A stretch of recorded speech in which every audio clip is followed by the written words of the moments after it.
नमस्कार, news India देख रहे हैं आप। मैं हूं आपके साथ पूजा अग्रवाल। एग्जिट पोल 2024 एनडीए को फिर बहुमत मिलती नजर आ रही है और ये हमारा एग्जिट पोल कह रहा है। न्यूज इंडिया के एग्जिट पोल में, इस सर्वे में, इस रिपोर्ट में यह जानकारी सामने आई है कि फिर तीसरी बार मोदी सरकार, एनडीए की सरकार बनने जा रही है। लोकसभा चुनाव 2024 का मतदान 7 चरणों में संपन्न हो चुका है। अब सभी को 4 जून का इंतजार है। वहीं एग्जिट पोल के नतीजों ने बीजेपी को खुशखबरी देते हुए तीसरी बार देश में सरकार बनाने की ओर इशारा कर दिया है। अगर एग्जिट पोल के आंकड़ों को सही माने तो प्रधानमंत्री नरेंद्र मोदी हैट्रिक लगाने जा रहे हैं। वहीं इंडिया गठबंधन जीत के जादुई आंकड़े से काफी पीछे दिखाई दे रही है। वहीं अरुणाचल प्रदेश के विधानसभा चुनाव के नतीजे बीजेपी के पक्ष में हैं और सिक्किम में प्रेम सिंह तमांग की सरकार फिर बनती दिखाई दे रही है, जहां सत्ताधारी सिक्किम क्रांतिकारी मोर्चा यानी कि एसकेएम की पकड़ बरकरार है।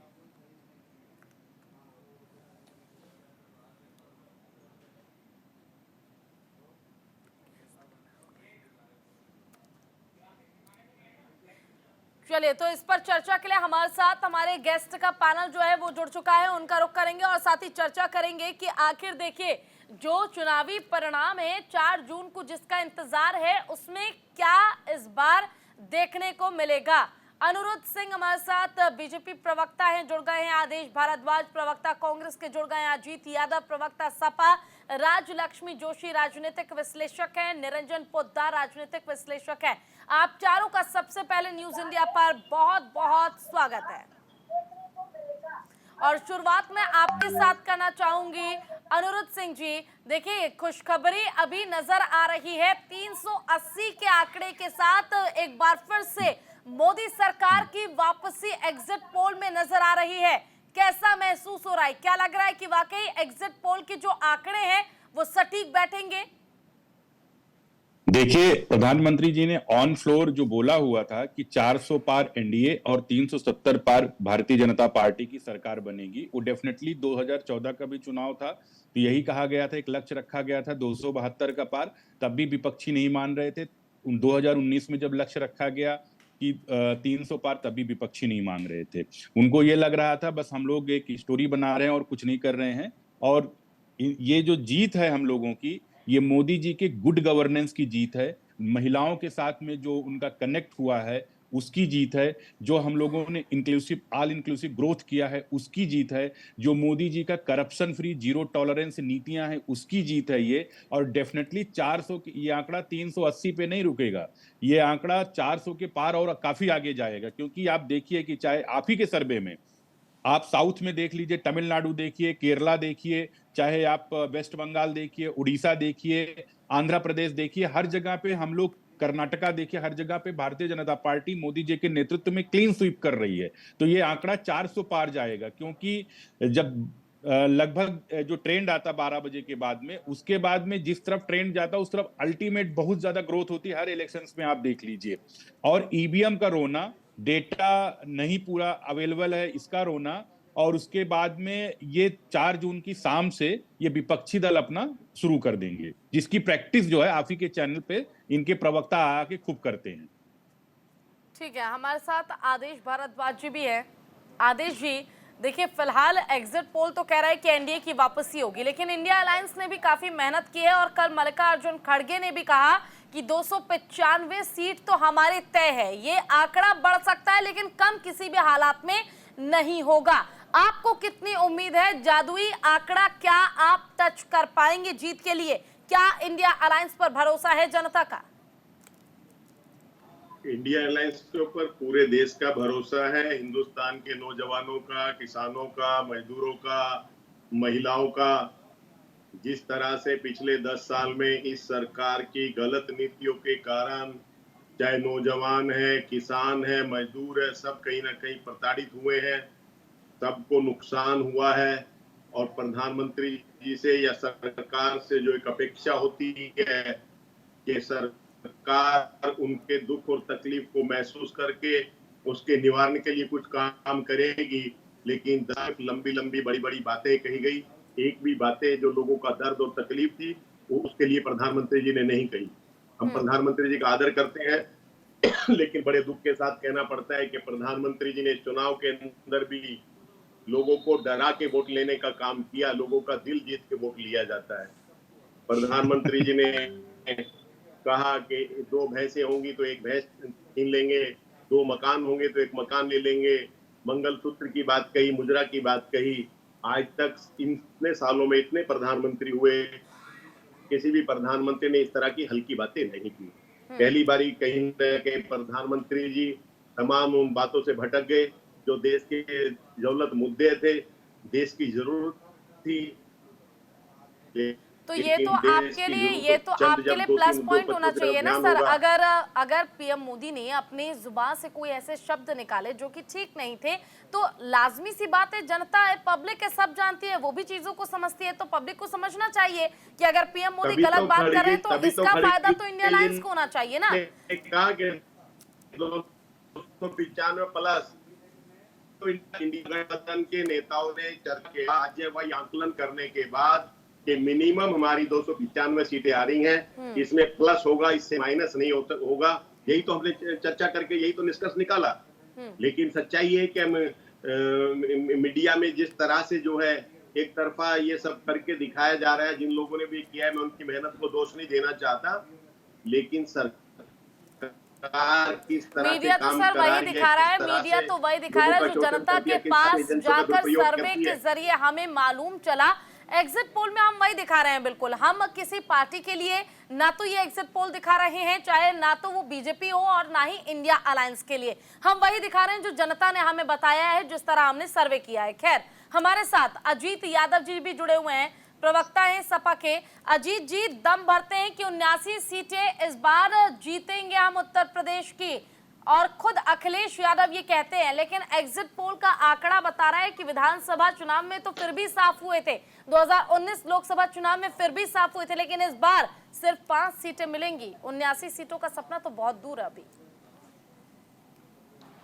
ये बहुत ही हास्यास्पद बात है कि आप कह रही हैं कि हम विधानसभा के चुनाव में साफ हो गए थे।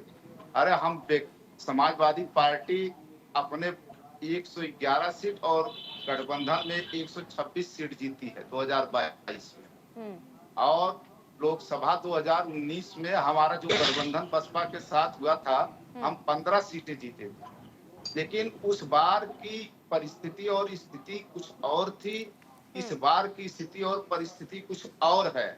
हम उत्तर प्रदेश में हमने जो नारा दिया था कि पीडीए जो है हमारा यही चुनाव का जो है मेन मुद्दा होगा, हमारा मुद्दा होगा कि बेरोजगारों को रोजगार कैसे मिले और किस तरीके से महंगाई को कंट्रोल किया जा सके। आज उत्तर प्रदेश में इलाहाबाद में जो प्रतियोगी छात्र है, नौजवान है, वो आत्महत्या करने को मजबूर है। पर डे आत्महत्या कर रहे हैं नौजवान यहाँ पे प्रतियोगी छात्र, क्योंकि जो परीक्षाएं हो जा रही हैं उसका पेपर लीक हो जा रहा है। 11 पेपर उत्तर प्रदेश में अब तक लीक हो चुके हैं और परीक्षा देने को परीक्षार्थियों को मिल नहीं रहा है। नौजवान बेरोजगार होकर के सड़कों पे घूम रहे हैं। वो जा करके गांव गांव किस तरीके से प्रचार कर रहे थे। महंगाई बहुत बड़ा मुद्दा था इस बार जो है। महंगाई के सवाल पर भी हम लोगों ने, आप लोग कहते हैं कि विपक्ष के लोग मुद्दों पर बोले नहीं, विपक्ष के लोग मुद्दों पर ही बोल रहे थे। हम बोल रहे थे कि नौजवानों को पूरे देश में केंद्र में अगस्त तक, हमारा इंडिया गठबंधन के नेता राहुल गांधी जी ने बोला कि 30 लाख तक नौकरी हम जो है, जो खाली पद हैं उसको भरने का काम करेंगे। जो गरीब महिलाओं हैं उनको हम 1 लाख रुपए देने का काम करेंगे। जो हम लोग विधवा पेंशन और वृद्धा वाला पेंशन, ये हम लोग बढ़ा करके 3000 रुपए देने का काम करेंगे। तो हम लोगों, और बीजेपी ने क्या किया, खाद की बोरी में इन्होंने कमी कर दिया और महंगाई बढ़ गई। पेट्रोल डीजल का दाम बढ़ा है, उससे भी जनता त्रस्त थी। गैस का दाम किस तरीके से 450 से बढ़कर के 1200 रुपए तक ले गए। चुनाव के पहले इन्होंने 200 रुपए घटाया, फिर भी 900 1000 के बीच में गैस सिलेंडर का दाम है। तो जनता इससे भी परेशान थी। यानी आपका जनता साफ 300 कहना है रुपए कि किलो का मुद्दे टमाटर तमाम खाई। हैं और महंगाई बेरोजगारी के मुद्दे पर इस बार वोट डाला गया है और ये वोट जो है इंडिया अलायंस के पक्ष में है, ऐसा कहना चाहते हैं आप? मेरी बात सुन लीजिए। मैं संविधान जो खतरे की बात होती है, आप लोग कहते हैं कि संविधान कहाँ खतरे में है। संविधान इसलिए खतरे में है कि दिल्ली की सड़क पर 100 लोगों का गुट जो है करणी सेना जा करके संविधान को जब जलाती, बाबा साहब अम्बेडकर की उस संविधान को जिससे देश चलता है, जिससे हमारा पूरा संसदीय प्रणाली चलता है, उस संविधान को जलाया जाता है और उनके ऊपर कार्रवाई नहीं होती है, तब संविधान खतरे में है। और जब देश की ओलंपियन महिलाएं जब मांग करती हैं कि इस तरीके से हमारे साथ यौन शोषण हुआ, उसको गिरफ्तार किया जाए, और वो चैलेंज करता रहा कि दबदबा कायम है और दबदबा रहेगा, तब जो है देश की महिलाएं ये कह रहे थे, भाजपा के प्रवक्ता, की देश की महिलाओं का सम्मान हमारे देश में है, भाजपा मैदान में है महिला के सम्मान में। तो क्या यही सम्मान है कि ओलंपियन से बड़ा बताइए, जो स्वर्ण पदक और रजत पदक और कांस्य पदक विजेता है, वो नदियों में अपने पदक को फेंकने का काम कर रही थी। हाथरस की बेटी को किस तरीके से, एक दलित बेटी को जला दिया गया पेट्रोल डाल के, उसको परंपराओं का पालन नहीं करने दिया गया। तो सेंगर की घटना आप नाव का देखिए कि किस तरीके से उसके पूरे के पूरे परिवार को खत्म कर दिया गया। और इनके बीएचयू जैसी संस्थान में भाजपा के आईटी सेल के लोगों ने, 3 लोगों ने एक लड़की का जो है बलात्कार करते हैं और 2-2 महीने तक एमपी राजस्थान के चुनाव में प्रचार करते रहते हैं, उनको गिरफ्तार नहीं किया जाता। तब योगी बाबा के बुलडोजर का तेल खत्म हो जाता है। ऐसे मुद्दे तो आप गिनाएंगे ना जाने कितने ही मुद्दे हैं, देखिए मन से भी गिनाने का आप काम करते हैं, लेकिन यहाँ हम चर्चा इसलिए कर रहे हैं कि एग्जिट पोल में जो आंकड़े हैं उससे आपको कितनी उम्मीदें हैं। मुद्दा आप गिनाने लग जाएंगे तो मुझे लगता है कि 1 घंटे का समय भी आपके लिए कम पड़ जाएगा। राजलक्ष्मी जी का रुख कर लेते हैं, उनसे जान लेते हैं। राजलक्ष्मी जी, आपने बीजेपी का भी बयान सुना, कांग्रेस और सपा का भी बयान सुना। देखिए, बीजेपी कह रही है कि हम इस बार 380 पार जाएंगे और 400 का जो जादुई आंकड़ा है उसे टच करेंगे। वहीं कांग्रेस का ये कहना है कि वोट पर डाका डालने का काम बीजेपी करती है, और तीसरी तरफ सपा का ये कहना है कि रोजगार और महंगाई के मुद्दे पर इस बार जनता ने वोट किया है और हर हाल में इस बार परिवर्तन होगा। आपका अनुभव आखिर क्या कहता है और इन तीनों के बयान से आप कितना ताल्लुक रखती हैं? नमस्ते पूजा जी।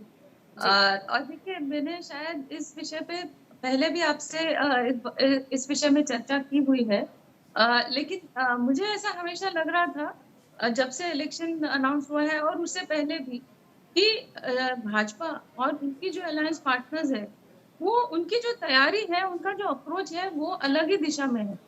वो उन्होंने जैसे एक टारगेट सेट किया, और वो भी टारगेट यूं ही सेट नहीं किया, उन्होंने कुछ उनका जो कैलकुलेशंस थे, उनके जो अलायंस पार्टनर्स, उन्होंने जिस हिसाब से अलायंस पार्टनर्स किए, और 1-2 जगह पे मुझे एक्चुअली सच बोलूं तो मुझे 1-2 जगह पे वो ठीक भी नहीं लगे, लेकिन कुछ जगह पे जहाँ पे उनको अभी आपके एग्जिट पोल्स के हिसाब से फायदा भी होते हुए नजर आ रहा है। जैसे खास करके आंध्र प्रदेश में देखिए, उधर जैसे पहले भाजपा का अस्तित्व था, लेकिन अच्छा राजलक्ष्मी जी, एक बयान भी आया है, ये बयान सुनवाना बहुत जरूरी है क्योंकि इस पर भी मैं प्रतिक्रिया जरूर लूंगी।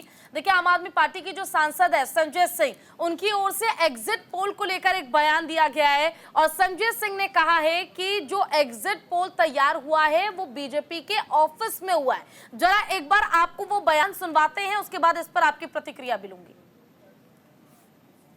पोल है, ये भारतीय जनता पार्टी के दफ्तर में तैयार किया गया है, और जितने भी आंकड़े आप देखेंगे, सारे टीवी चैनल के आंकड़े लगभग एक जैसे हैं। अब कौन यकीन करेगा कि 34% वोट शेयर बीजेपी को तमिलनाडु में मिल रहा है?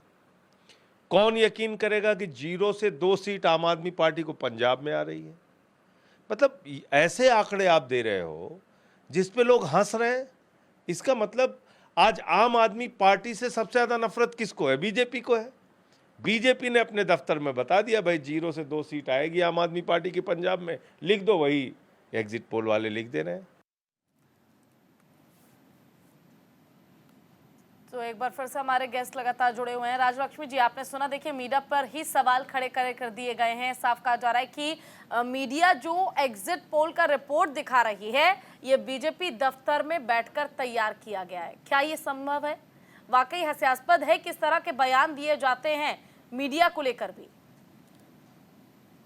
जी देखिए, इसके लिए एक कहते हैं अंग्रेजी में जो कहते हैं ना ऑस्ट्रिच टेंडेंसी, कहते हैं कि जो कहते हैं कि आप अगर रेत में अपना सर वो जो छुपा के रखते हैं और सोचते हैं कि जो वो नहीं चाहते वो हुआ ही नहीं, तो वो एक टेंडेंसी है उनका कि वो अस्तित्व से दूर भागने की कोशिश कर रहे हैं। अगर संजय सिंह जी वास्तव में खास करके अगर समझिए पंजाब में वो एक बार गए होते तो उनको पता चलता जमीनी तौर पर कि कितनी उनके खिलाफ एंटी इनकम्बेंसी है। उनको पता चलता कि जनता उनसे कितनी नाखुश है। तो ये जो अभी आज जो आपको आंकड़े नजर आ रहे हैं, वो यूं ही नहीं आ रहे हैं और मुझे यकीन है कि आप लोगों ने इसके ऊपर बहुत मेहनत की होगी, तभी तो आपके लिए जो भी है सर्वे आपका निकला है। सर्वे को आज झूठा कह रहे हैं, फिर आगे जाकर रिजल्ट को झूठा बोलेंगे। तो बिल्कुल। ये उनकी तैयारी है, आगे जाकर जो है उसको नकारने की ये तैयारी है। तो देखिए हर हर राज्य में अगर आप देखते हैं कि अभी पंजाब और दिल्ली का ही बात आप ले लीजिए, क्योंकि अभी आप संजय सिंह जी का बयान सुन रहे थे। तो संजय सिंह जी ये भूल गए हैं कि आम आदमी पार्टी और कांग्रेस वहाँ एक दूसरे को कट करने की के लिए तुले हुए हैं पंजाब में, और दिल्ली में वो एक दूसरे के साथ लड़ रहे हैं, मतलब एक दूसरे के साथी हैं वो। तो यही रवैया कांग्रेस का हर जगह पे है। टीएमसी के खिलाफ लेफ्ट के साथ में वो साथ में खड़े हैं वेस्ट बंगाल में, और वही केरला में एक दूसरे को खत्म करने पे तुले हैं। सबसे सबसे आप देखिए सबसे बड़ा जो झटका उनको लग रहा है वो केरला में लग रहा है, क्योंकि केरला में जहां पर उनको लग रहा था कि भाजपा की एंट्री हो ही नहीं सकती, वहां पे एंट्री हो रही है भाजपा। बिल्कुल बिल्कुल। तो ये जो है उनका वोट शेयर भी बढ़ रहा है भाजपा का। और भाजपा ने जो मेहनत की उससे भी ज्यादा मेहनत कांग्रेस और लेफ्ट पार्टी ने की है एक दूसरे को खत्म करने की।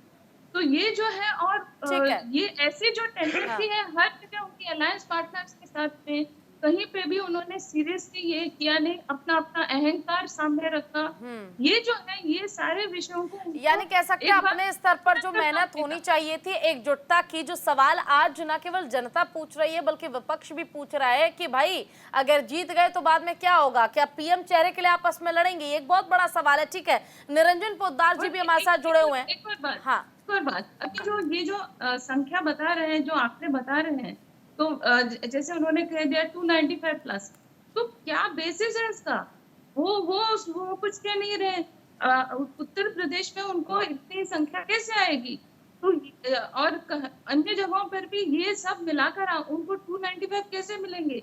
जो पिछले बार ये जो पिछले 2 इलेक्शंस में उनकी लगातार उनकी जो वोट शेयर गिरती नजर आ रही है, जो लगातार गिर रही है हर जगह पे, वो कैसे वो उभारने की कोशिश कर रहे हैं, कैसे क्या संख्या है ये के मतलब कुछ भी उसका एक्सप्लेनेशन नहीं है। एक संख्या दे दी है बस, और वो भी इलेक्शन खत्म होने के बाद। अगर आप पहले टारगेट रखते तो फिर कम से कम जनता को उतना तो कॉन्फिडेंस होता कि आप कुछ सरकार बनाने के योग्य हैं। लेकिन इन्होंने पूरे इलेक्शन भर उन्होंने एक भी संख्या नहीं बताई और आखिर में जाकर कह दिया 295 प्लस।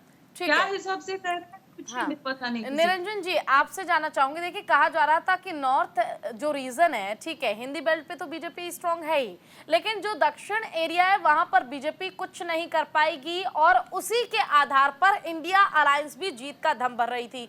लेकिन अब जो आंकड़े बता रहे हैं उसने तो चाहे केरला हो, आंध्र प्रदेश हो, सिक्किम हो या फिर तेलंगाना ही क्यों ना हो, हर एक राज्य में बीजेपी की एंट्री को सुनिश्चित कर दिया है। सीटें बेशक से ज्यादा ना हो, लेकिन हाँ सीटें आनी तय है। अब इसको लेकर आप क्या कहेंगे? क्या नॉर्थ में भी अब बीजेपी का जादू चल चुका है और ये सिर्फ एग्जिट पोल नहीं कह रहा है बल्कि ये एग्जिट पोल एग्जैक्ट पोल में बदलेगा और दक्षिण में भी बीजेपी का जादू चलेगा? आपको क्या लगता है? देखिए पूजा जी, निश्चित रूप से आप मेरी बात थोड़ा सा ध्यानपूर्वक सुनिए। जो विपक्ष है, कहीं ना कहीं मैं बार बार एक ही चीज कर रहा हूं कि विपक्ष हर बार गलत ट्रेन पकड़ता है और गलत ट्रेन पकड़ने की वजह से वो गलत गंतव्य तक पहुंचता है। लेकिन विपक्ष इस चीज को समझने के लिए तैयार नहीं, और जब हमारे जैसे क्रिटिक्स यानी कि आलोचक जब उनको इस चीज के बाद इस बारे में अवगत करवाते हैं तो विपक्ष कहीं ना कहीं उनको अपना दुश्मन समझने लगता है। सबसे बड़ी समस्या यहाँ पे उत्पन्न हो रही है। आपने बात कही और दक्षिण की, देखिए मैं आपको निश्चित रूप से आपको बताऊं, राजनीतिक रूप में किसी भी दल को प्रसार प्रचार करने के लिए, अपने पैर पसारने के लिए 3 चीजें अनिवार्य होती है। पहली चीज होती है इंटैक्ट विचारधारा। तो उसके अंदर अगर आप देखेंगे तो भारतीय जनता पार्टी की जिस दिन से स्थापना हुई है उस दिन से इनकी इंटैक्ट विचारधारा है, यानी कि हिंदुत्व और राष्ट्रवादी विचारधारा। दूसरी जो चीज होती है इसके अंदर वो होती है एक डायनामिक लीडरशिप, यानी कि एक चमत्कारी नेतृत्व। जिस तरीके से अभी अब दक्षिण के अंदर भाषाई समस्या आती है, इस वजह से जो नरेंद्र मोदी जी या केंद्रीय नेतृत्व है उसका वहां पे कोई बहुत बड़ा स्वीकारोक्ति नहीं थी। लेकिन जिस तरीके से भारतीय जनता पार्टी ने वहां देखिए अरुणाचल प्रदेश में भी बीजेपी जीतती नजर आ रही है, अब इसको क्या समझे? क्या ये भी मीडिया की रिपोर्ट है जो बीजेपी के कार्यालय में तैयार हुई है, जिस तरह से संजय सिंह कह रहे हैं? क्योंकि हमने तो सिर्फ वही बताया जो जनता ने सर्वे के दौरान बताया था।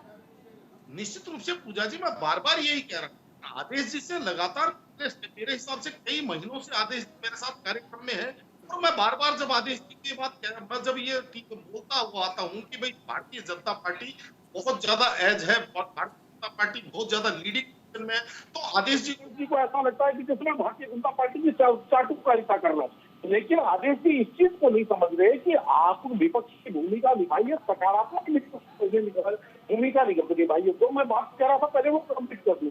तो जिस तरीके से दक्षिण में भारतीय जनता पार्टी ने तमिलनाडु के अंदर के अन्नामलाई को अपनी लीडरशिप की, और ये अन्नामलाई ने वहां पे डायनेमिक लीडरशिप का एक उदाहरण दिया। और तीसरी चीज जो होती है वो होता है धरातल के ऊपर संगठन। तो भारतीय जनता पार्टी तमिलनाडु में इस संगठन के मामले में कहीं ना कहीं पिछड़ रही है, यानी कि तमिलनाडु में भारतीय जनता पार्टी का उतना बड़ा संगठन है नहीं, जिसका कारण ये है कि आज जितने भी एग्जिट पोल है या हमारी भी अनुमान जो है वो 2-3 सीटों पे जाकर के रुक जाते हैं। तो कहीं ना कहीं भारतीय जनता पार्टी 2 मोर्चों पे वहां अपने आप को मजबूत करती हुई दिख रही है। तो इस वजह से दक्षिण के अंदर भी वो धीरे धीरे अपना प्रचार बढ़ा रही है। अब आ रहा हूं मैं उस चीज के ऊपर जो आपने सवाल किया, या मान लीजिए जिस चीज का चर्चा कर रहे थे। एग्जिट पोल जो होते हैं वो कोई एग्जिट पोल नहीं होते, लेकिन जैसे हमारे यहाँ नाड़िया वैद होते हैं, वो नाड़ी देख करके बता देते हैं कि इसके अंदर शरीर के अंदर क्या क्या बीमारियां हो सकती है, और जिसके अंदर बुखार है तो उस बुखार का लेवल क्या होगा, 101 डिग्री होगा, 103 डिग्री होगा, 100 डिग्री होगा। कि इस चीज का एग्जैक्ट परिणाम तब आता है जब उसका साइंटिफिक रूप से उसका टेस्ट करवाया जाए या थर्मामीटर से बुखार नापा जाए। लेकिन जो संकेत नाड़िया वेद देते हैं कि शरीर के अंदर ये प्रॉब्लम है, तो ये एग्जिट पोल भी कदाचित वो ही एक समझ लीजिए विधि है कि आपको संकेत दे देंगे जनता किस तरफ जा रही है। अब आता हूँ इस बात पे। देखिए निश्चित रूप से मैं इस चीज को स्वीकार करने के लिए तैयार हूं कि जनता के अंदर बहुत सारे मुद्दे हैं जो जनता को परेशान करके बैठे हुए हैं। उसके अंदर जिस तरीके से बोला जाता है कि बेरोजगारी का, महंगाई का, आर्थिक का, या महिला सुरक्षा का, या कानून व्यवस्था का, निश्चित रूप से ये मुद्दे हैं। लेकिन आपको एक चीज समझनी चाहिए कि कौन आदमी किस मुद्दे पे वोट देता है ये तय नहीं है। 140 करोड़ का देश है और हर एक व्यक्ति के अपने अपने मुद्दे हैं। कोई व्यक्ति एक दारू के पवे में भी वोट देता है और कोई व्यक्ति 1947 के इलेक्शन भारत के लिए वोट देता है। कोई व्यक्ति इसलिए वोट देता है मेरे गली नहीं बनी, कोई इसलिए वोट देता है कि फलानी जगह इतनी शानदार रोड बन गई, यानी हाईवे बन गया। तो कहने का तात्पर्य अगर आप ये मान करके बैठ जाएंगे कि एक ही मुद्दे पे सारे के सारे लोग वोट करेंगे तो कहीं ना कहीं आप गलती करते हैं। और यहाँ पे सबसे बड़ी जो बात है वो ये मैं आपको बता दूं कि जितने लोग पिछले 10 वर्षों के अंदर भारतीय जनता पार्टी के लोग निराश थे, वो लोग उससे ज्यादा निराश कहीं ना कहीं विपक्ष थे।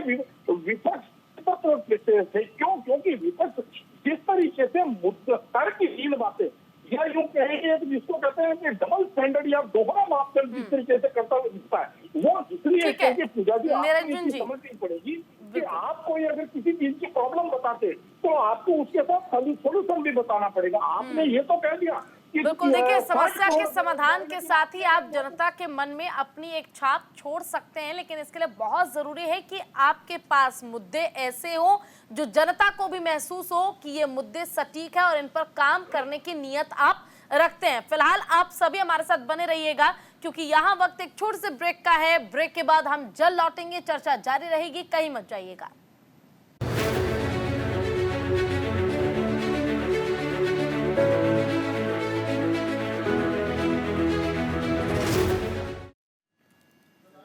और ब्रेक के बाद एक बार फिर से स्वागत आप सभी का। बड़ी खबर आपको बता दें, चर्चा पर जाने से पहले एग्जिट पोल के नतीजे पर कांग्रेस नेताओं की प्रतिक्रिया सामने आई है। क्या कहा है जयराम रमेश और हरीश रावत ने। आइए आपको सुनवाते हैं, सुनिए। प्रधानमंत्री ने पहले ही ट्वीट तैयार करके रखा होगा, क्योंकि जिस व्यक्ति का 4 जून को जाना अभी तय हो गया है, उन्होंने ही ये सब साजिश रचाई है, ये एग्जिट पोल मैनेज किया है। और ये जो आंकड़े हैं और जो वास्तविक परिणाम आने वाले हैं 4 तारीख को, ये ज़मीन आसमान का फ़र्क होगा। ये सब एक मनोवैज्ञानिक खेल है हमारा हौसला कमज़ोर करने के लिए। पर इंडिया जनबंधन को मैं कहता हूँ, विश्वास के साथ कह सकता हूँ। और कल सारी पार्टियों की बैठक भी हुई और वहाँ आंकड़े पर विश्लेषण हुआ। 295 सीटों के कम इंडिया जनबंधन को आना बिल्कुल असंभव है। यानी कि हमें 200 मिनिमम, न्यूनतम तरीके से हमें 295 सीटें मिलेंगी। और ये एग्जिट पोल पर विश्वास रखना मैं समझता हूँ बिल्कुल गलत है। आए गए हैं, हम बहुत सम्मान करते हैं इससे जुड़े हुए लोगों का, व्यक्तिगत सम्मान है उनका, मगर ये सब एक मकसद बनाया गया है। जो भाजपा ने नैरेटिव बनाया 400 के पार, मोदी जी ने नैरेटिव बनाया 400 के पार, आज से लगभग 4-4.5 महीने पहले, उस नैरेटिव को लीगलिटी प्रदान करने के लिए, उसको एक वैधानिकता मिल जाए, स्वीकार्यता मिल जाए, लोगों में ये लगे नहीं यार वो एग्जिट पोल भी जो है यही कह रहे थे कि तो कहीं है, तो उसके लिए सब कुछ करवाया गया है। चलिए, अब हमारे साथ तमाम गेस्ट जो है हमारे वो जुड़े हुए हैं। अनुरुद्ध जी का रुख कर लेते हैं। अनुरुद्ध जी, देखिए विपक्ष का ये कहना है और लगातार आरोप भी लगता रहा है बीजेपी पर कि लोटस ऑपरेशन के तहत हॉर्स ट्रेडिंग की जाती है, खरीद फरोख्त किया जाता है। अपने दम पर सरकार आप खड़ा नहीं कर सकते, इसके लिए आप हॉर्स ट्रेडिंग करते हैं और विधायकों को, नेताओं को खरीद कर आप सरकार बनाने में बड़े माहिर हैं। पूजा जी, मुझे लगा कि मैं 2 को पैनलिस्ट का अपने रिप्लाई दूंगा, लेकिन अभी जो पूछ रही मैं सबसे पहले उसी पे आऊंगा। एक बात मुझे समझ में नहीं आता कि न्यूज इंडिया ने सर्वे किया, 380 से ज्यादा एनडीए को लीड दिखा रही है, ठीक है। आज 2 जून है, 2 जून पे हम चर्चा कर रहे हैं क्या, और 4 जून को रिजल्ट आना है। जितने एग्जिट पोल हैं, जितने सर्वे हैं, आपने कई सर्वे किया होगा न्यूज इंडिया ने इसके पहले, जहां पे कर्नाटक में बीजेपी हार रही थी। तो इस सर्वे में या इस एग्जिट पोल में ऐसा क्या साइकोलॉजिकल बेनिफिट मिल जाएगा जबकि सब चीज ईवीएम में बंद है? भाई अगर मान ले कहीं चुनाव होना हो, अगला फेज का चुनाव होना हो, कहीं 2 फेज का चुनाव होना, किसी राज्य में चुनाव होना हो, उस सर्वे से हो सकता मान लिया कि प्रभावित हो जाएगा। अब ना चुनाव होना है, ना कुछ होना है, और 2 दिन बाद रिजल्ट आना है। नहीं, विपक्ष को तो ये लगता है कि ईवीएम मशीन भी मीडिया वालों ने हैक कर लिया है। विपक्ष को तो सर ये लगता है। एक भी न्यूज चैनल का आप डेटा उठा के, वो क्या सर्वे उठा के देख लीजिए, सारे के सारे एग्जिट पोल, कोई भी एग्जिट पोल ऐसा नहीं कह रहा कि चलो मान लिया जाए कि 10 एग्जिट पोल आए तो उसमें से 2 एग्जिट पोल इनको लीड दिखा रहा है या इनको दिखा रहा है, तब भी डाउट किया जा सके। सारे एग्जिट पोल ये दिखा रहे। इसके पहले जो ओपिनियन पोल हुआ था, आप लोगों ने किया था, चुनाव कंडक्ट होने, कोड ऑफ कंडक्ट लगने से पहले किया था, उसमें भी ये दिखा था। अभी निरंजन जी बोल रहे थे, मैं उनकी बात को थोड़ा आगे बढ़ाऊंगा। ये बात बिल्कुल सही है कि विपक्षी जो है पब्लिक का मूड और मोदी जी की सोच को नहीं समझ पाए हैं। आज का ये, इनको लगता है कि 1950 का भारत है, इनके समझ में नहीं आता है ये डिजिटल वर्ल्ड का भारत। अगर आज अनुरुद्ध कुछ यहाँ पे बोल के जाएंगे तो सबके पास में स्मार्टफोन है, तुरंत उसमें नेट पे सर्च करेंगे, मैंने क्या डेटा सही बोला, क्या गलत बोला, और क्या काम हमने सही किया है, गलत किया, वो तुरंत उस पे फैक्ट उस पे आ जाएगा। लोग फैक्ट फाइंडिंग कर लेंगे। गांव अर्बन हर जगह पे जहां भारत में दूसरे नंबर पे मोबाइल मैन्युफैक्चरिंग है, इसका मतलब भारत के सबसे बड़ा मार्केट आज के टाइम मोबाइल का इंडिया के अंदर है। कि बच्चे के हाथ में मोबाइल फोन, 18 साल का बच्चा उठा है, उसके पास में स्मार्टफोन पड़ा हुआ है, और वो तुरंत सर्च कर लेगा कि बीजेपी के फलाना प्रवक्ता आया, उसने क्या डेटा सही बोला, क्या गलत बोला। ये लोग सोचते हैं कि अगर प्रधानमंत्री लाल किले शौचालय की बात बोलते तो इनको लगता है भाई छोटी सोच के आदमी नहीं, ये ऐसा बोलते। जब कोई महिला बाहर खेत में जाती है और उसको शौचालय मिलता है तो उसको इज्जत घर समझती है। जब कोई व्यक्ति उसको राशन मिलता है तो इसलिए नहीं भीख में राशन वो लेता है, इसलिए क्योंकि साइकोलॉजिकल होता है भाई अगर 10 kilo ration, 20 kilo, 50 kilo ration उसको मिल रहा है तो उसका परिवार चल रहा है, वो अपनी ऊर्जा को किसी और क्षेत्र में लगाएगा। जब उसको हेल्थ के लिए सरकार सिक्योर कर देती है आयुष्मान कार्ड देके कि भैया तुम्हारे स्वास्थ्य की चिंता सरकार कर रही है, तब वो अपनी ऊर्जा को कहीं और लगाएगा और डेवलपमेंट में लगाएगा। वो जब वो सड़क होता है, जब खड्डे वाली सड़क मिलती है और उस पर अच्छा खासा इंफ्रास्ट्रक्चर डेवलप डेवलपमेंट हो जाता, तेजी के साथ गाड़ियां निकलती हैं, तो लोगों के पेट्रोल बचते हैं, लोगों के डीजल बचता है, लोगों का समय बचता है। जब आप एयरपोर्ट का डेवलप, तो इंक्लूसिव ग्रोथ ये होता है कि आप lower middle class, upper middle class, HNI, industrialist, हर तरीके के लोगों को, आप हर जाति धर्म के लोगों को national security, foreign policy, defence policy, जब इंक्लूसिव ग्रोथ आप करते हैं तो वो निकल के आता। ये लोग क्या करते हैं, अभी बोल दूंगा तो हमारे दोनों मित्र नाराज हो जाएंगे। आज की पॉलिटिक्स, आप लोग मीडिया निरंजन जी सेक्टर कुछ में कहना चाह रहे, बोलिए 24 निरंजन जी। जी इनको कंप्लीट करवा लो पूजा जी, फिर मैं बात करूंगा। ठीक है, बोलिए अनिरुद्ध जी। आज की पॉलिटिक्स पूजा जी 24x7 की हो गई है। अब ये नहीं है कि आप 12 बजे सो के उठेंगे, 2 घंटे बढ़िया सा आप जाएंगे, ये करेंगे, उसके बाद 2 घंटे में जो मन कहा मन करेगा आप बोल देंगे और जनता आएगी आराम से बिलीव कर लेगी। जनता ट्रैक रिकॉर्ड देखती है, कितना झूठ, मान ले चलो ये कहते हैं ये झूठ बोल दिया, सबके पास तो स्मार्टफोन है, सब डिजिटल एरा में आज के टाइम पर जी रहे हैं। कौन आदमी झूठ बोल के चला जाएगा, लोग 1 मिनट के अंदर उसका झूठ पकड़ लेते हैं। ठीक है तो निरंजन जी, इन लोगों के जी दो बिंदुओं पे बात करूंगा। पहला बिंदु, भारत की जनता बहुत ज्यादा सेंटिमेंटल है, और जब विपक्ष ये सोचता है कि भाई इस वजह से या उस वजह से हमें वोट दे देगी, कहीं ना कहीं विपक्ष वही गलती करता है। सेंटिमेंटल मैं क्यों कह रहा हूँ, इसका एक उदाहरण देखिए, आपको मैं बता रहा हूँ। और इन चुनावों के अंदर अगर भारतीय जनता पार्टी इन एग्जिट पोल के आधार के ऊपर ये अगर एग्जिट पोल में शामिल होते हैं, तो इसका केवल एक ही कारण है, और वो कारण है सेंटीमेंट। मैं आपको सीधी बात बता रहा हूँ, क्योंकि अगर कोई सोच रहा है कि इस कारण से उस कारण से, तो आपको मैं बिल्कुल स्पष्ट शब्दों में कह रहा हूं कि राजस्थान के अंदर 5 वर्षों के अंदर अशोक गहलोत जी ने इतनी योजनाएं लागू करी और इतना अभूतपूर्व काम किया कि मेरे हिसाब से आज तक किसी मुख्यमंत्री ने इतनी शानदार योजनाएं और धरातल तक नहीं पहुंचाई होंगी। बात करें छत्तीसगढ़ की, तो छत्तीसगढ़ के में अंदर भी भूपेश बघेल जी की सरकार ने काम कोई बहुत खराब नहीं किए थे, बहुत शानदार काम किए थे, लेकिन फिर भी जनता ने उनको नकार के बाहर कर दिया। उसका केवल एक ही कारण था, और वो कारण था सेंटीमेंट, यानी कि भावनाएं।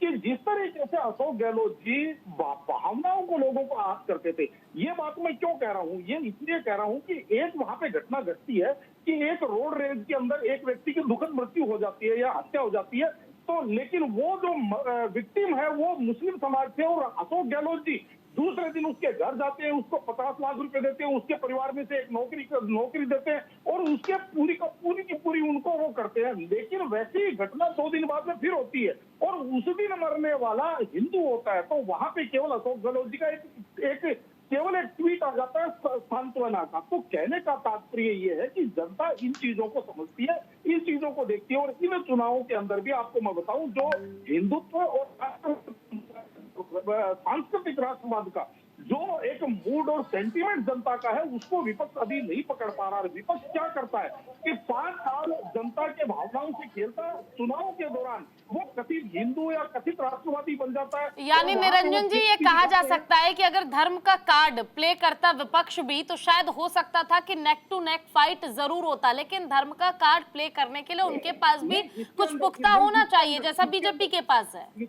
इसके अंदर पूजा जी थोड़ा सा आपको समझने की जरूरत है, इसमें हेयरलाइन डिफरेंस है, और हेयरलाइन डिफरेंस ये है कि धर्म का कार्ड अलग चीज होती है, धार्मिक भावनाएं अलग चीज होती है। जब आप जामा मस्जिद से जाकर के वोटों के लिए फतवा जारी करवाते थे, तो उसको तो आप कहते थे राजनीतिक जादूगरी, और आज अगर आप इसको धर्म का कार्ड कहते हैं तो ये दोहरा मापदंड। आप अगर इफ्तारी बिना रोजे रखे इफ्तार पार्टियों के अंदर जाकर के टोपियां लगा करके फोटोएं खिंचा करके लोगों को प्रभावित करने की कोशिश करें, तो आप ये कहें कि ये समानता है। और लेकिन अगर आप एक वर्ग को केवल इसलिए दुत्कारते हैं, अगर आप सनातन को ये कहते हैं कि कोड है, ये तो मलेरिया है, ये तो डेंगू है, तो उनके साथ आप गठबंधन करते हैं, तो जनता इस चीज को कतई स्वीकार नहीं करती।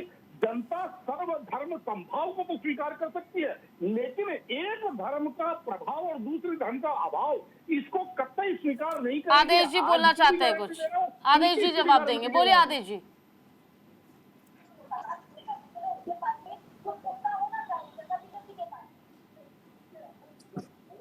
आदेश जी बोलिए।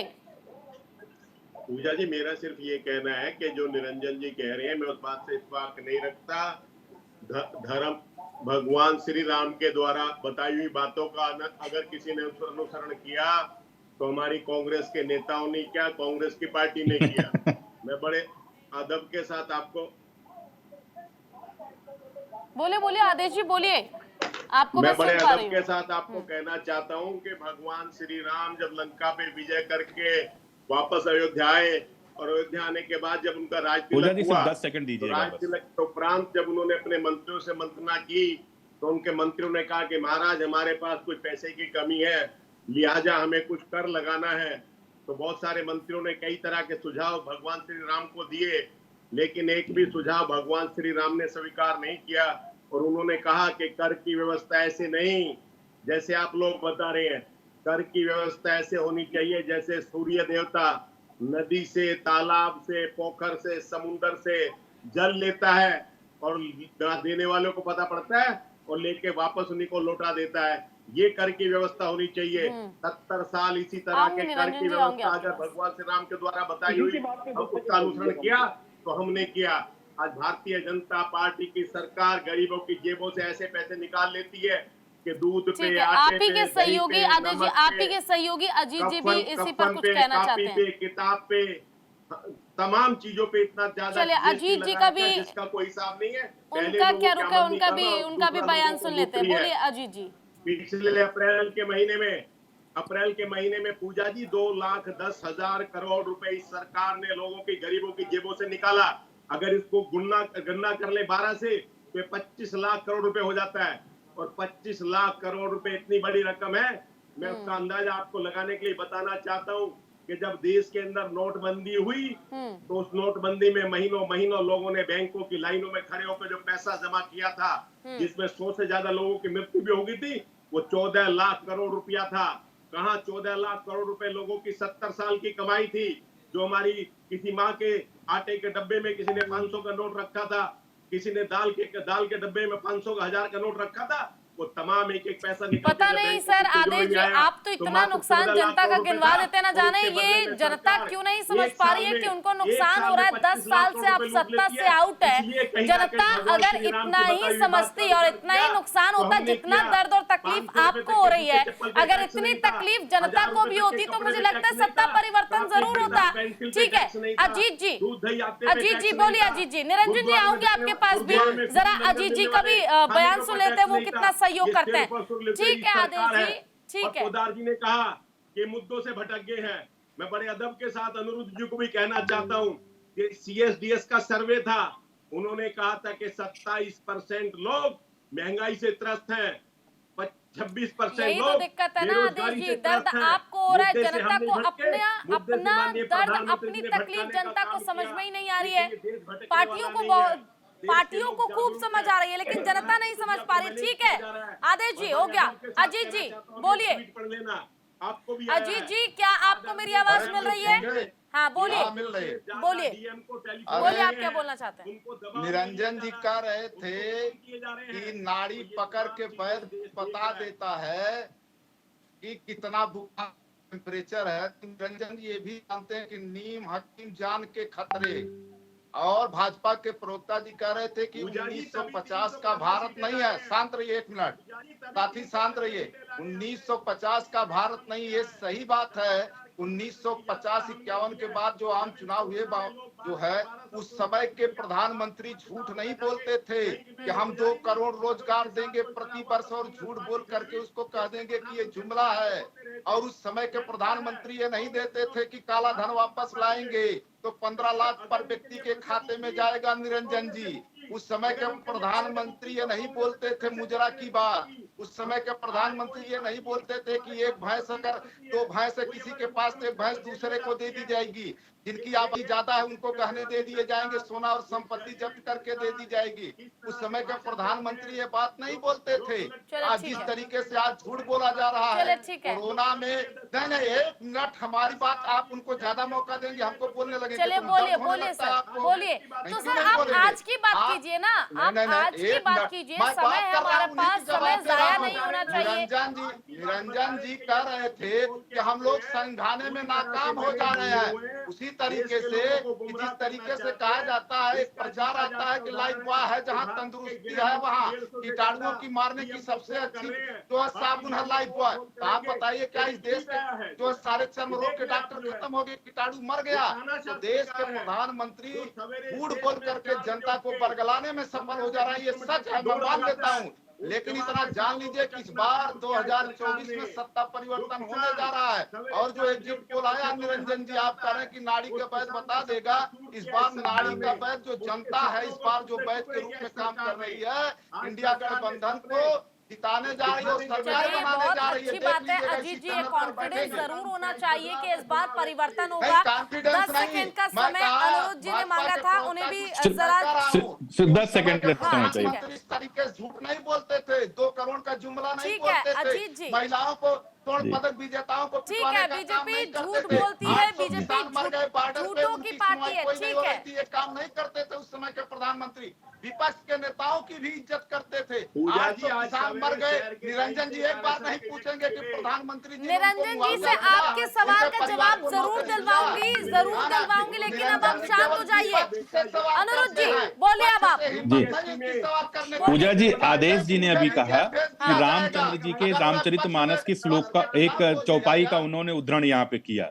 यही कांग्रेस पार्टी थी, यूपीए गवर्नमेंट थी, जो रामचंद्र जी के अस्तित्व को, रामलला के अस्तित्व को नकार दिया था। उन्होंने हलफनामा देके कर दिया था। आज ये लोग कहते हैं कि राम सबके हैं, तो ये 22 वकील कोर्ट में खड़े होके वो किसके थे? कपिल सिब्बल तिन्ही की सरकार में मंत्री थे, अब तो जाके हमारे दूसरे मित्र के पार्टी में राज्यसभा सांसद है। सिर्फ ये कहना था। हमारे दूसरे में समाजवादी पार्टी के कहते हैं कि विपक्ष के पूछे मुलायम सिंह यादव जी का सम्मान भारतीय जनता पार्टी का कौन सा कार्यकर्ता है? प्रधानमंत्री जी नहीं करते, सब करते रहे हैं, वो अलग बात, सम्मान का अलग विषय होता है। लेकिन आप यही नैरेटिव सेट करके 2012 से लेके आज तक एक भी आप चुनाव नहीं जीत रहे हैं। और रहेगी बात नेहरू जी तीसरा चुनाव जो जीते थे वो बहुत ही कम मार्जिन से जीते थे, नियर बाई में जीते थे। और मोदी जी जो चुनाव जीतने जा रहे हैं वो 400 के पार जीतने जा रहे हैं। वर्ल्ड, इंडिया के अंदर और वर्ल्ड ऑर्डर में वो सबसे सीनियर लीडर होंगे पूरे विश्व में। चलिए ठीक है। अब निरंजन जी देखिए, सवालों की बौछार आप पर हो गई है, जरा चाहूंगी कि आप सपा और कांग्रेस को संतुष्ट करें अपने जवाबों से। देखिए पूजा जी, मेरा ये मानना है, और मैं बार बार एक ही बात कह रहा हूँ, बाकी की सारी चीजें 4 तारीख को क्लियर हो जाएंगी। मेरा ये मानना है कि वोटों के आधार के ऊपर, यानी कि लोगों के द्वारा दिए हुए वोटों के आधार पे सत्ता परिवर्तन नहीं होने जा रहा हूँ। जिस तरीके से समाजवादी पार्टी के प्रवक्ता और कई प्रवक्ताओं को मैं कल से देख रहा हूँ, जिस तरीके की भाषा की बात कर रहे हैं, देखिए तीर, तमंचे, तोप, तलवारों से अगर वो सत्ता परिवर्तन कर दें तो मैं कह नहीं सकता, लेकिन वोटों से तो सत्ता परिवर्तन नहीं हो रहा, इस चीज की तो गारंटी है। और जो अभी आदेश जी कह रहे थे, देखिए निश्चित रूप से कर व्यवस्था हमारे शास्त्रों के अंदर, जैसे आदेश जी ने कहा, मैं उसी को तुलसीदास जी की भाषा के अंदर आपको समझाता हूँ कि बरसत हर्षत सब लखे, करसत लखे ना कोई, तुलसी प्रजा सुभाग से भूप भानु सो होए। यानी कि ये तुलसीदास जी की भाषा के अंदर मैंने आदेश जी की बात को कही। लेकिन इसको आपको ये भी समझनी पड़ेगी कि ये जो कर व्यवस्था है, ये आजाद भारत के अंदर किसके द्वारा स्थापित की गई? ये उन कांग्रेसी सरकारों के द्वारा स्थापित की। और अगर ये वर्तमान जीएसटी विधि की बात करते हैं तो आदेश जी आपको ये चीज समझनी चाहिए, जीएसटी की स्थापना के लिए, जीएसटी लागू करने के लिए एक जीएसटी कमेटी बनाई गई थी, जिसके अंदर 32 मेंबर थे, जिसके अंदर तमाम राज्यों के फाइनेंस मिनिस्टर मेंबर थे, जिसके अंदर केंद्र के केवल 2 प्रतिनिधि थे और एक वित्त मंत्री थे। और उनके अंदर अगर आप कहेंगे तो 14 लोग जो है वो भारतीय जनता पार्टी शासित या भारतीय जनता पार्टी समर्थित लोग थे। बाकी के 16 जो है वो अपोजिशन के राज्यों के और अपोजिशन सरकारों के वित्त मंत्री, उसके अंदर 16 मेंबर थे। अगर मान लीजिए उस जीएसटी व्यवस्था के अंदर आप उससे सहमत नहीं थे तो उस टाइम उन्होंने उसको अपोज क्यों नहीं किया? क्योंकि जीएसटी में जितने भी नियम बने, जीएसटी में जो भी व्यवस्थाएं हुई, वो सारी की सारी आप ये समझ लीजिए बहुमत के आधार पे हुई। लेकिन उस टाइम तो सबने मीठा मीठा गप कर लिया। केवल टीवी चैनल पे आकर के थू करने से देखिए जनता को नहीं समझ में आती। हालांकि बहुत सारी समस्याएं ऐसी है पूजा जी, जो मैं आपको बता रहा हूँ, विपक्ष कहीं ना कहीं वहां तक पहुंच ही नहीं पा रहा। और जैसे मैंने आपको कहा कि वो जो वास्तव में इस जनता को प्रभावित करती है, उन मुद्दों को तो कोई ये उठा ही नहीं रहे। ये बात करते हैं कि कर व्यवस्था की। मैं कह रहा हूँ आप जीएसटी के अंदर जो खामियां हैं उनको लेकर के चलिए, जनता आपके साथ लामबंद होगी। जो लोग पीड़ित हैं, जो लोग प्रभावित हैं, वो साथ खड़े होंगे। आप बात के जी आप मुद्दों को, हमारे नेताओं का भाषण सुनिए, वो मुद्दों पे बात नहीं हुई है। 30 लाख नौकरी की बात नहीं हुई है कि अगस्त तक देंगे। इंडिया गठबंधन में नहीं बोला, भ्रष्टाचार पे नहीं बोला, मेरी बात सुनिए, आप मेरी बात सुनिए। समस्या तब उत्पन्न होती है जब एक ही चीज के अंदर आप दोहरा मापदंड उत्पन्न करते हैं। समस्या क्या है पूजा जी, कि जब 2004 से लेकर के 2014 तक इनका शासनकाल था, उस टाइम देश के अंदर 19 लाख नौकरियां उतरी, 19 लाख वैकेंसी थी। उस टाइम ये 19 लाख वैकेंसी भरी नहीं, अब सरकार बन जाएगी। देखिए, वादे जो किए जाते हैं, हर वादे पूरे हो, ये संभव किसी भी राजनीतिक पार्टी के लिए नहीं हो पाता, चाहे वो बीजेपी हो या फिर अपने दौर में कांग्रेस ही क्यों ना रही हो। हमारे पास समय काफी कम है, ऐसे में एग्जिट पोल को लेकर आखिरी रिएक्शन में आप सभी से लेना चाहूंगी।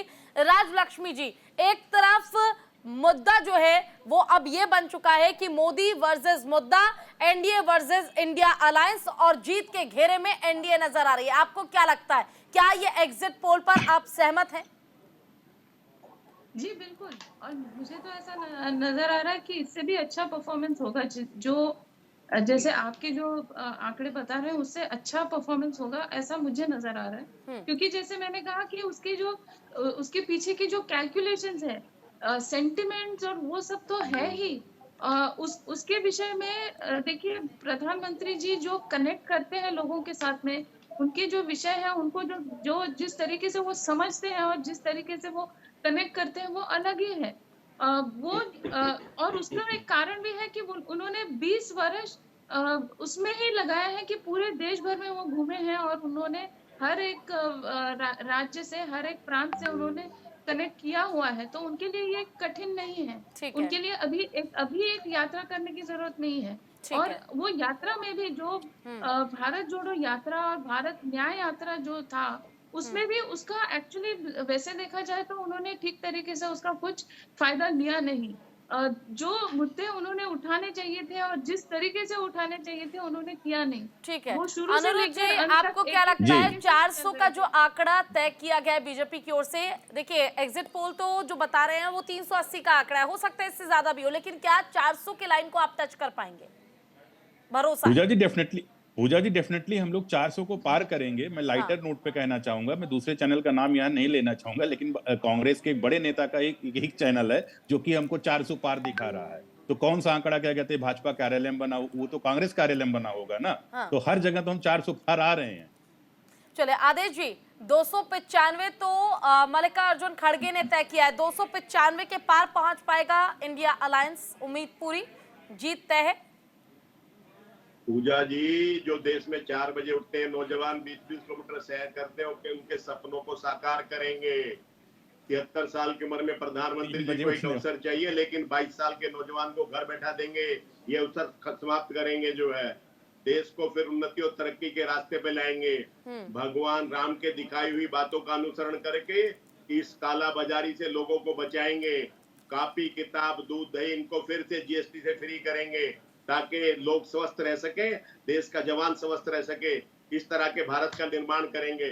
4 तारीख को बड़े अदब के साथ कहना चाहता हूं कि पत्रकारों को भी आजादी मिलेगी, पत्रकारों को भी आजाद कराएंगे। आज इस देश को पूरी तरह से कहीं ना कहीं जो है कब्जे में लिया जा रहा है। बिल्कुल, देखिए आपका उपकार होगा आदेश जी, वैसे तो पत्रकार ना कभी किसी से दबे हैं ना दबेंगे, लेकिन अगर आपको लगता है कि पत्रकार दबे हुए हैं और किसी के पकड़ में है तो ये आपकी बहुत गलत सोच है।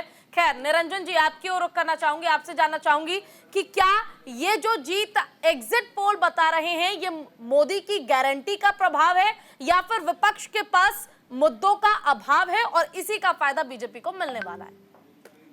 वास्तविकता ये है पूजा जी कि जो लोग भारतीय जनता पार्टी से निराश हैं, वो लोग उससे ज्यादा विपक्ष से हताश हैं, क्योंकि जिन लोगों को कई मुद्दे ऐसे हैं जहां भारतीय जनता पार्टी से लोगों को निराशा हुई, लेकिन विपक्ष उनके अंदर वो विश्वास उत्पन्न नहीं कर पाया। इसलिए लोगों ने कहा कि 2 बुरों में से 2 खराब में से एक खराब चुनना है तो कम खराब को चुनिए। ये आपको इन चुनावों के अंदर आपको ये परिणति नजर आ जाएगी। अजीत जी क्या हमारे साथ हैं? ठीक है, अजीत जी हमारे साथ नहीं है, और जिस तरह से जो विश्लेषण निकलता है वो यही बता रहा है कि फिलहाल एनडीए की सरकार की वापसी है, लेकिन भरोसा इंडिया अलायंस को भी पूरा है कि जीत उनकी होगी। अब देखना यह होगा कि 4 जून को जो रिजल्ट आएंगे उसमें क्या न्यूज इंडिया का ये एग्जिट पोल सटीक बैठेगा।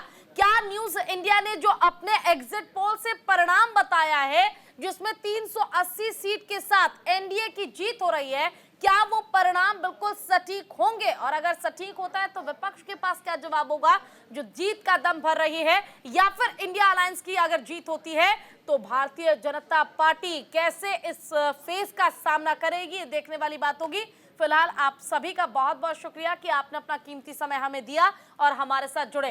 तो देखिए, एग्जिट पोल का आंकड़ा यही कह रहा है कि 380 सीटों के साथ एनडीए आगे है, जिसमें कि अपने सहयोगी दलों के साथ भारतीय जनता पार्टी 300 पार का आंकड़ा टच करेगी। वही इंडिया अलायंस की अगर हम बात कर ले तो 28 दलों का गठजोड़ हुआ है, लेकिन इंडिया अलायंस के पास एग्जिट पोल में कुल मिलाकर 164 सीटें जाती नजर आ रही है, जिसमें अकेले कांग्रेस 64 सीटें ही जीत पाएगी। सहयोगी दलों का आंकड़ा, सीटों का आंकड़ा फिर भी कम रहने वाला है। लेकिन अब ऐसे में जहां एक तरफ दोनों पार्टियों की ओर से जीत का दम भरा जा रहा है, एनडीए बनाम इंडिया अलायंस है, तो देखना यह होगा 4 जून को आखिर मतगणना के बाद, आखिर वोटों की गिनती के बाद क्या परिणाम आते हैं और जीत किसकी होती है। फिलहाल के लिए बस इतना ही। नमस्कार।